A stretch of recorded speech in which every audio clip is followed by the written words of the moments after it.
பொதுவாகவே ரமலான்னு வந்துட்டாலே அரசியல் கட்சிகள் கட்சி தலைவர்கள்லாம் மண்ணடியில் போய் தொப்பியை வாங்கிட்டு மண்டையில போட்டுக்கிட்டு அப்படி மாசா வாக் பண்ணி ஷேக் மாதிரி நடந்து வருவாங்க.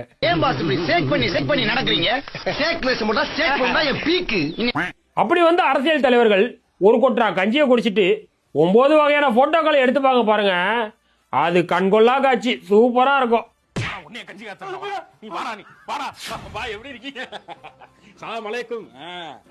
பாருங்க பாய், பருவத்துக்கு மழை வருதோ இல்லையோ, அட்டா வட்ட வருஷா வருஷம் இந்த பருவத்துக்கு நான் வந்துருவேன். கட்சியில இருக்கேன்ல.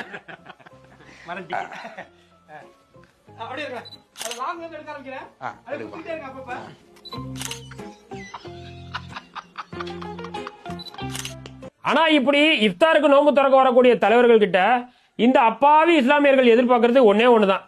ரமலான் நேரத்திலையும் தேர்தல் நேரத்திலையும் பாய் பாய்னு வரக்கூடிய நீங்க இந்த ஒன்றிய பாஜக இஸ்லாமியர்களுக்கு எதிராக இஸ்லாமிய உரிமையை பறிக்கக்கூடிய அராஜகம் பண்ணும்போது தயவு செஞ்சு அவங்களை எதிர்த்து ஒரு குரலாச்சும் கொடுங்க.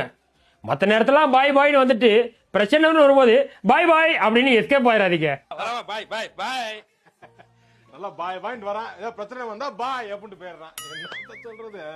விஜய் நோன்பு வச்சது, நோன்பு திறந்தது, தொழுதது, துவா கெட்டது, அவரோட சேர்ந்து அவருடைய ரசிகர்களும் தொழுதது, எல்லாரும் ஒன்னா அப்படி சமத்துவமா நின்னதெல்லாம் பாக்குறதுக்கு சூப்பரா இருந்துச்சு.